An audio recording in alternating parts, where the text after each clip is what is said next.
Boa tarde a todos. Em primeiro lugar, agradecer este amável convite para participar neste debate, ou neste ciclo de debates sobre um tema que me interessa particularmente e que em diferentes fases da minha carreira, de algum modo, sobre o qual refleti em diferentes fases da minha carreira. Queria fazer 3 ou 4 notas introdutórias antes de desenvolver propriamente o meu argumento, se bem que, como eu já disse há bocadinho, em off, nessa altura ainda não estava esta audiência alargada, isto não é uma conferência, não é entendida como uma comunicação no sentido mais académico do termo, é uma coisa relativamente pouco estruturada, de maneira também a propiciar mais facilmente algum debate, ser menos intimidatório desse ponto de vista. As notas. Sr. João Cedas Nunes, peço Sim, desculpa por interromper, porque eu acho que esqueci-me de referir que a intervenção de cada orador deverá estar balizada entre os 20 e 25 minutos. sim, sim, sim, sim, eu Só para. tenho. Está Eu bem? tenho isso Pronto. presente, eu tenho isso presente, Ok. Peço eu imensa tenho, desculpa por eu ter vou, interrompido. eu peço desculpa, vou então, vou até acelerar um bocadinho, mas estas notas introdutórias, eu julgo que se justificam. A primeira, bom, é uma pequeníssima correção, eu não sou professor da Universidade de Lisboa, sou da Universidade Nova de Lisboa, da Faculdade de Ciências Sociais e Humanas. Aliás, como consta da minha apresentação, não é? Está aqui logo estampada a minha filiação institucional. Segunda nota, eu sou, não exatamente, enfim, com todo o peso que isso poderia ter de uma família de professores, mas o meu pai foi um professor toda a vida e foi professor fundamentalmente do ensino superior, é verdade, mas também foi professor do ensino secundário durante uma certa fase da sua vida, no começo da carreira. E a minha mãe também, embora não tenha sido propriamente professora, deu durante alguns anos aulas, deu aulas de português em Londres, para populações desfavorecidas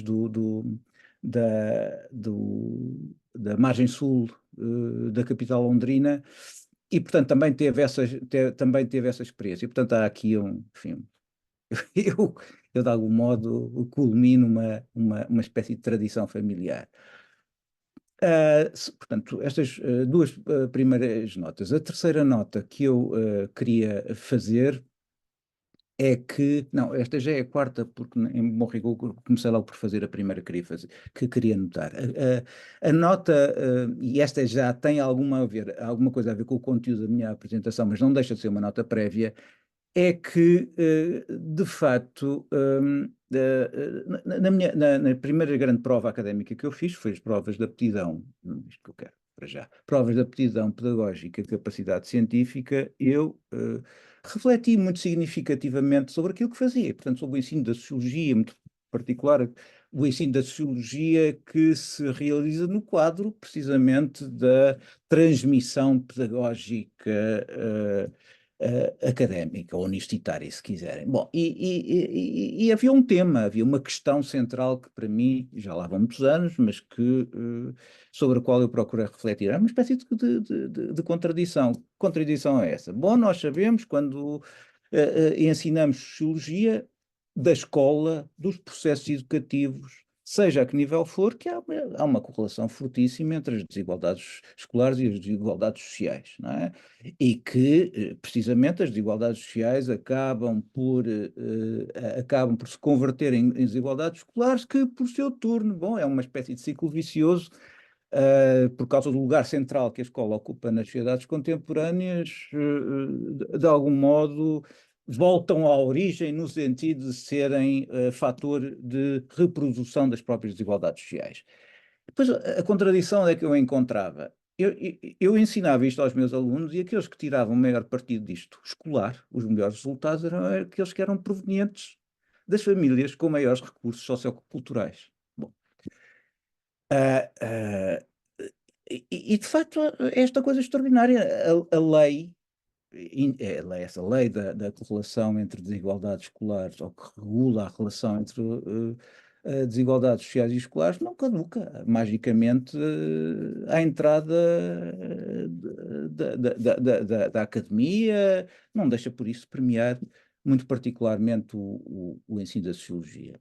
Bom, isto vem a propósito de quê? Vem a propósito que eu hoje quero, de algum modo, estimular uma abordagem reflexiva, não necessariamente crítica, não é uma crítica da escola que eu quero fazer, mas pensarmos a escola para além dos modos mais convencionais como a escola é pensada. E, portanto, refletir sobre a escola, ainda assim, evidentemente, privilegiando uma abordagem, para mim é particularmente importante como sociólogo, que é não ser normativo. Portanto, não é meu cuidado particular evidentemente que não tem que ser essa a postura dos outros intervenientes, nem da audiência, nem do público. Isto pode ser, é uma abordagem ah, contestável, evidentemente, mas do meu ponto de vista interessa-me particularmente manter um olhar tão não normativo quanto possível sobre a escola portuguesa, a escola dos últimos 50 anos, e muito particularmente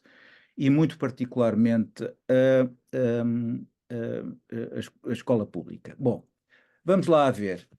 Por onde começar? Começar por algum enquadramento, não é?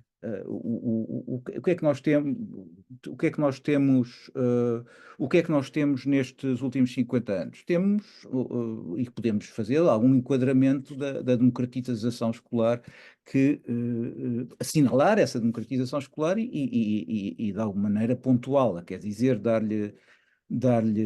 conferir-lhe alguma representação estatística. Bom, e nesse aspecto, o que nós, desde logo, podemos notar é uma modificação muito sensível do regime de procura escolar que observamos nos últimos 50 anos. Basta um conjunto de dados estatísticos mostram isto muito bem. E eu aqui vou passar, há muitos pormenores que podem, enfim, voltar à discussão posteriormente sobre os gráficos e os valores que estão inscritos nos gráficos que eu vou apresentar, mas grosso modo, não é? Que balanço é que nós podemos fazer destes últimos 50 anos? Vamos ver que nos últimos 50 anos, embora a população escolar portuguesa no seu todo não tenha crescido muito, cresceu relativamente pouco desde o final dos anos 70 até hoje, e cresceu pouco em larga medida porque houve uma quebra demográfica muito significativa, começada a sentir a partir dos anos 90.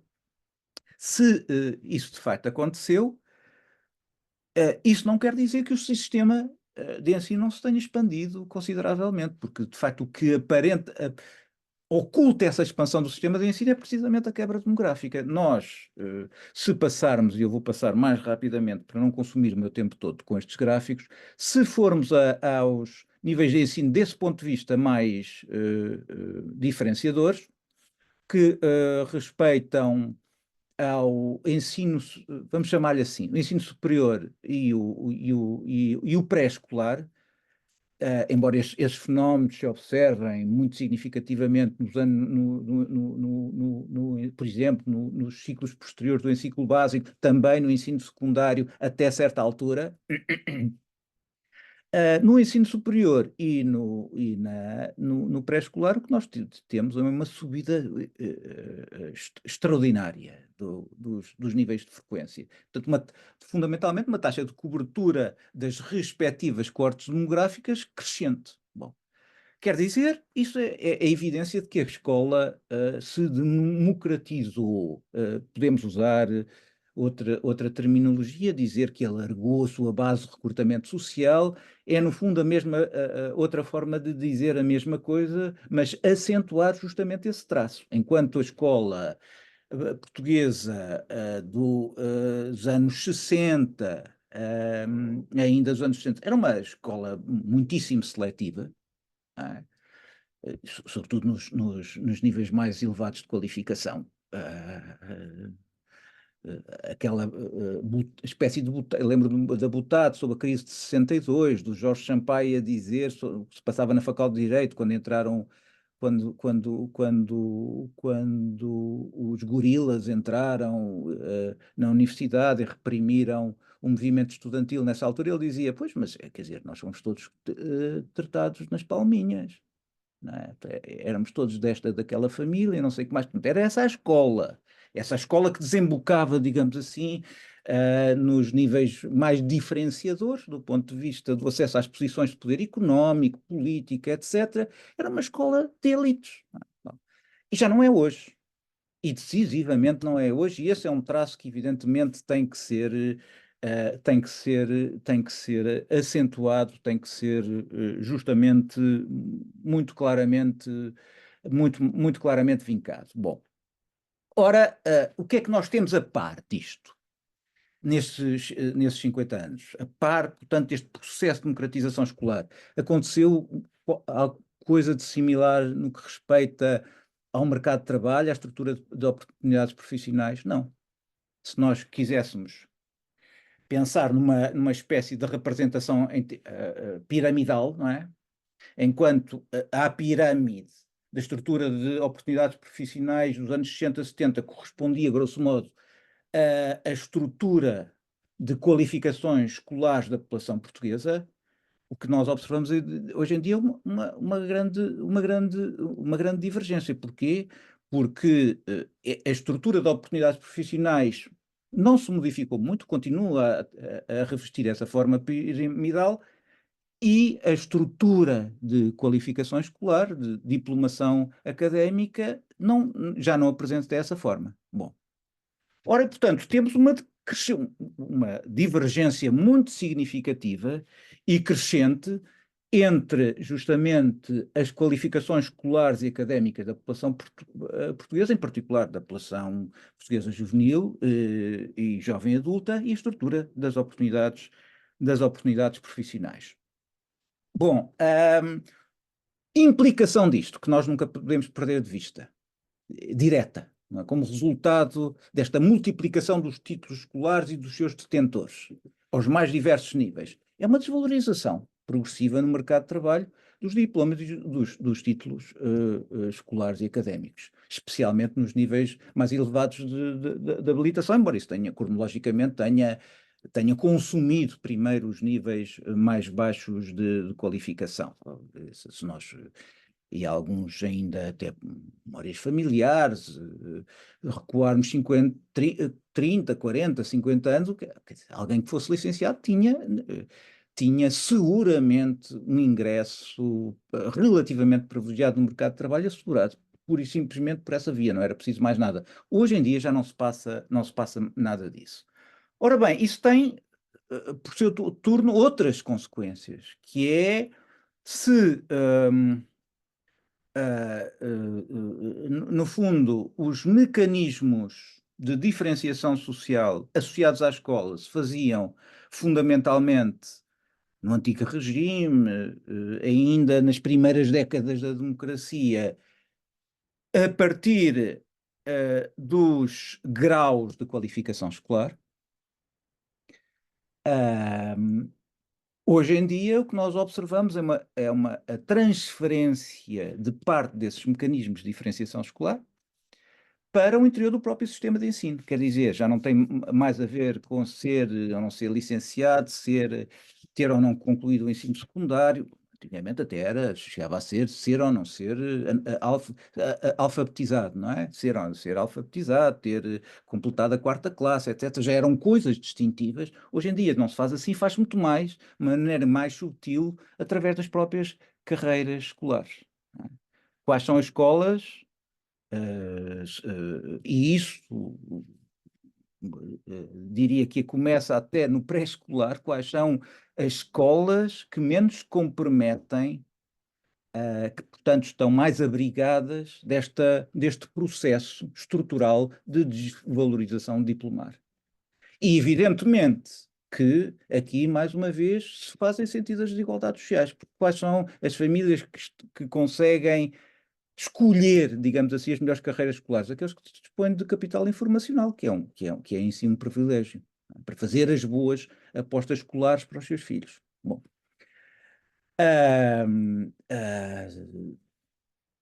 gostaria eventualmente na discussão, não aqui, mas gostaria de, na discussão voltar eventualmente retomar algum ponto sobre o êxito e êxito escolar e sobre os rankings das escolas. Gostaria de lá voltar, não aqui, nesta fase, acho que seria uma incursão marginal que dispersaria o meu argumento. Portanto, este ponto é um outro ponto importante, o modo como a escola hoje em dia de facto funciona. Não a escola imaginada, não provavelmente uma escola idealizada, mas a escola na prática ela vai acomodando estes processos, que são processos que têm uma natureza não só social, como em muitos aspectos têm mesmo elementos de cariz contraditório.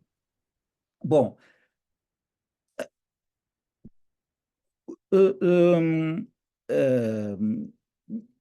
consequência para a escola pública e, nomeadamente, para certas ideias-chave de afirmação da própria escola pública.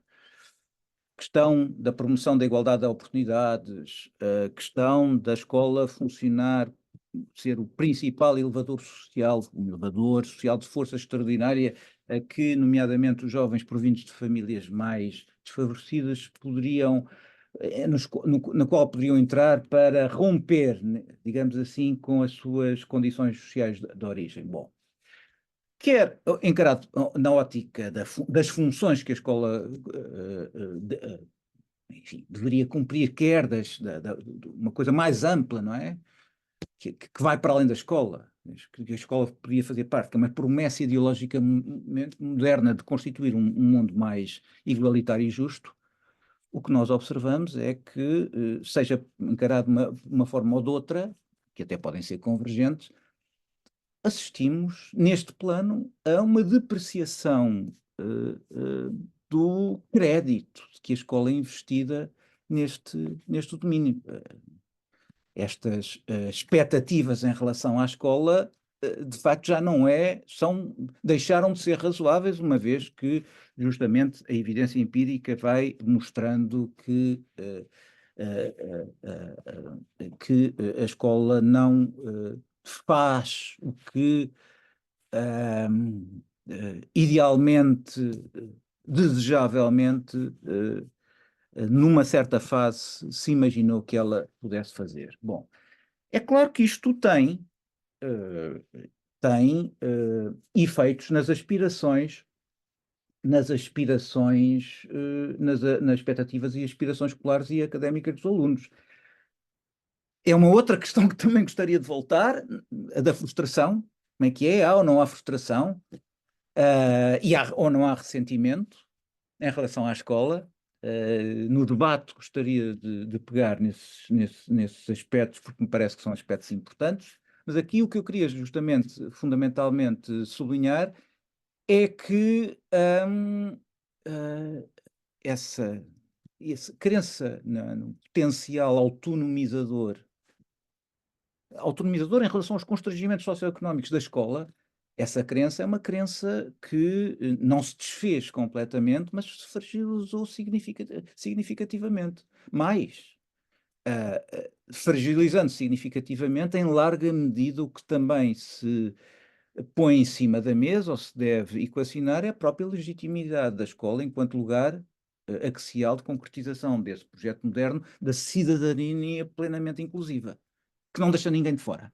A escola seria precisamente a instância, sobretudo do Estado, um instrumento do Estado para todos englobar, não é? Mais do que outra qualquer. E, afinal de contas, não é um gigante com perto de barro, mas esta expectativa é uma expectativa, hoje em dia, muito fragilizada e, portanto, a crença que se lhe associava, ela própria não se desmoronou, mas enfraqueceu-se, debilitou-se significativamente. Bom, dito isto, bom, vamos subitamente abrir uma nova frente, que é olhar para a escola sobre um outro ângulo. Eu já tinha falado inicialmente, bom, sabemos bem da relação na sociologia, entre desigualdades sociais e desigualdades escolares, como umas alimentam as outras, coisa que com muita frequência é invocada pelos sociólogos, que o melhor estimador das carreiras escolares das crianças e dos jovens é o nível de escolaridade da mãe, por aí fora. Bom, podia dissertar sobre isto, mas não é tanto sobre isto, esta evidência estatística, esta, esta relação de causa e efeito que eu queria dissertar, mas antes sobre alguns dos produtos vincados da prática escolar que de algum modo articulam com com esta evidência estatística. E três em particular podia ir buscar outros, não é? Mas eu gostava de me centrar em três para abrir a discussão sobre estas matérias, que é uma discussão que, por seu turno, tem a ver com a experiência direta dos professores do cotidiano escolar. Em primeiro lugar, gostaria de algum modo, falar das culturas da resistência popular. Depois, um outro traço da vida escolar cotidiana tem a ver com a suspensão. A escola propor, não é? Propõe uma espécie de jogo social onde as leis fundamentais do funcionamento do mundo social são suspensas. Já vamos ver de que é que se trata ao certo quando falamos desta suspensão. E, finalmente, as questões da inteligência, da gramática da insistência. Bom, da inteligência, perdão. Muito rapidamente, vou buscar uma obra já com mais, uma obra do tempo do 25 de Abril, é de 77, esta obra de um antropólogo inglês chamado Paul Willis, chamada Learning to Labour, com um subtítulo muito sugestivo, How Working Class Kids Get Working Class Jobs. Bom, e o argumento dele é fundamental nessa obra, é que um dos fatores determinantes da exclusão social, eu estou a simplificar imenso, da exclusão social dos miúdos oriundos de famílias proletárias, de famílias de trabalhadores, era uma cultura gerada pela sua própria experiência de escola, anti-escola. A agressividade em relação marcada pela hostilidade, agressividade, violência em relação aos colegas, em relação aos professores, zombaria, escárnio, etc, etc, etc. Bom, e isso o que é que a partilha dessa cultura anti-escola, o que é que produzia? Neles próprios o desejo de abandonarem rapidamente a escola e irem trabalhar. E há uma espécie de percepção de a escola não é para nós, não gostamos disto e não sei o que mais. Outra ideia de que eu gostaria depois de eventualmente voltar. Bom, qual é a consequência disto? Não é? É que, na verdade, uma consequência não intencional da opção de irem trabalhar é acabar por contribuir para reproduzir as condições que estruturalmente limitam as oportunidades de vida das classes trabalhadoras. Porquê? Porque se deixam a escola com mínimas qualificações escolares, quando algumas, para transitarem rapidamente para o mundo do trabalho, que até não é necessariamente a permanecer toda a sua vida ativa, enfim, condenavam-se a permanecer toda a sua vida ativa nos lugares inferiores das hierarquias profissionais e ocupacionais. E, portanto, na situação de classe da qual eram oriundos, do qual, portanto, não conseguiam sair. Primeira transição, portanto, sobre a questão das culturas da resistência. Segunda incursão sobre a suspensão, a escola como um lugar que propõe um jogo social que suspende as leis de funcionamento do mundo social. Buscar um outro autor, uma outra obra, já dos anos 90, de Bernard Lahire, uma obra que se chama Tableau de Famille. Bom, nessa obra, perdão, o autor, entre outras coisas, e aqui mais uma vez vou atalhar e simplificar o mais possível, o que ele diz é uma coisa, sobretudo em relação enfim, toma como objeto desta reflexão sobre a reflexividade. O que é central na escola moderna? Entre outras coisas, é o lugar da reflexividade. Não é? E essa reflexividade manifesta-se logo em quê? Na relação com a linguagem. Não é? O que é que a escola faz da linguagem? Da linguagem que no cotidiano é utilizada como instrumento de comunicação, para dizer coisas, para informar coisas, para produzir o sentido coletivo das coisas. É abstraí-la desse quadro de comunicação para a constituir como um objeto de reflexão, que é preciso de compor. A gramática, a sintaxe, etc, etc, etc. Isto é, a escola retira a linguagem, amputa a linguagem dessa função fundamental de instrumento de relação prática com o mundo, com o mundo social. Ora, fomenta a reflexividade da escola também através de muitas outras formas, mas qual é o argumento do Leir? É que esta reflexividade que a escola fomenta não encontra em todos os alunos a mesma receptividade. E as diferenças de receptividade que encontra têm a ver com o facto de, nas famílias sociais de origem, esse próprio princípio de relação com o mundo estar mais ou menos constituído como instrumento de não só comunicação, mas de relação com o mundo. Bom, uh, Demora mais uh, 5 minutos, por favor. sim, eu vou mesmo terminar. Vou mesmo terminar dentro dos 5 minutos. Portanto, há esta questão, esta questão, quais são essas famílias, não é? São as famílias, mais uma vez, essas famílias, portanto, onde há mais continuidade, correspondência entre esse princípio fomentado pela escola e um princípio já construído na interação familiar, são as famílias com maiores recursos socioculturais. Portanto, quais são os miúdos, as crianças, os jovens que mais estranham? Não é? São precisamente aqueles que provêm de famílias onde, dotadas de baixos recursos socioculturais, onde justamente esse princípio de relação com o mundo não se constituiu como um dispositivo de organização do sentido da relação com a vida.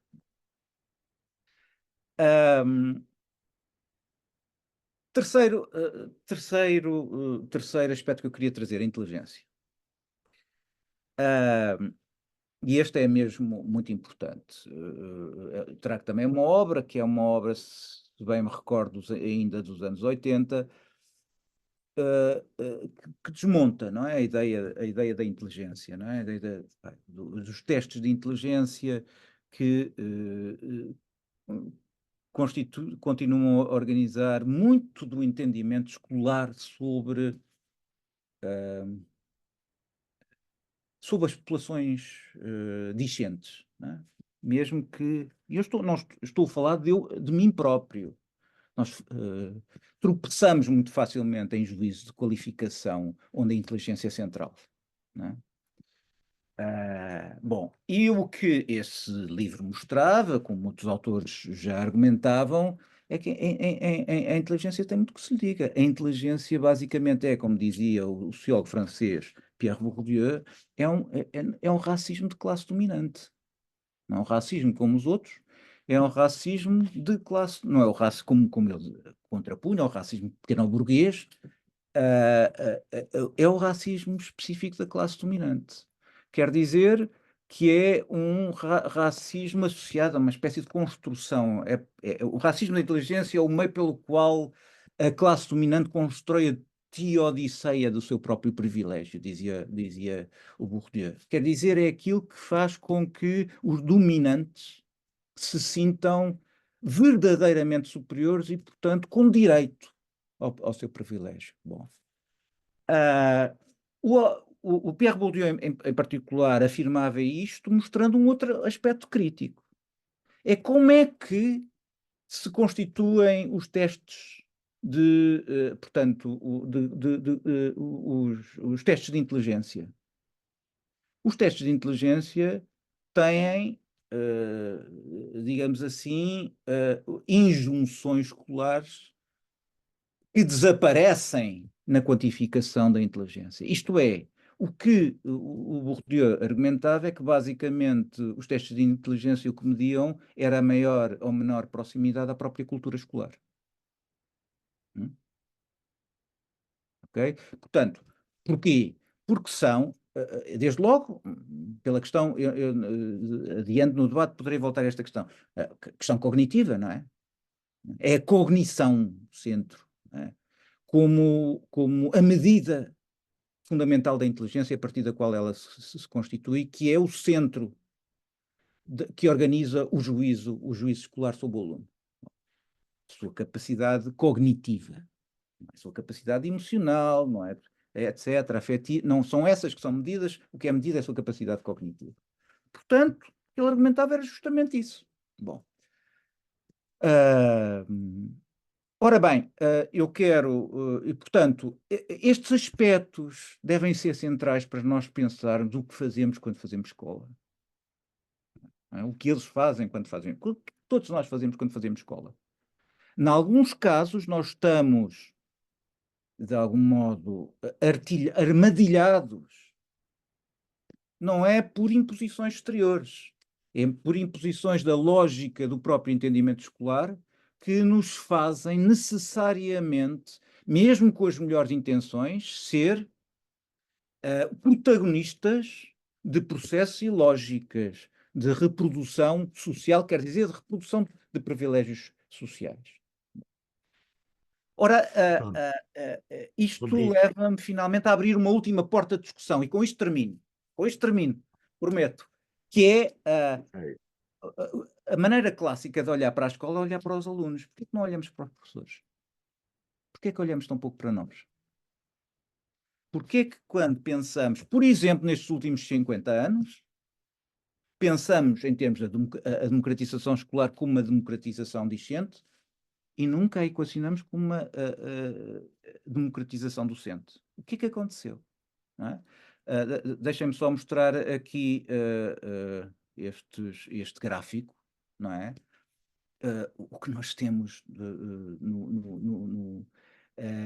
excluindo o ensino superior aqui, mas o que nós temos desde já, enfim, um processo que ainda arrancou nos anos 60, mas o que nós temos é um enorme crescimento do número de, enfim, até certa altura, teve um pico ali antes de, um pico, não, máximo antes ainda de 2010, agora já com alguma tendência decrescente, mas o que tivemos foi, sobretudo, a partir de 1975 até 2000, por aí, um pouco mais, um enorme crescimento do número de professores, de indivíduos no sistema de ensino, ao posto de outros termos, com funções docentes.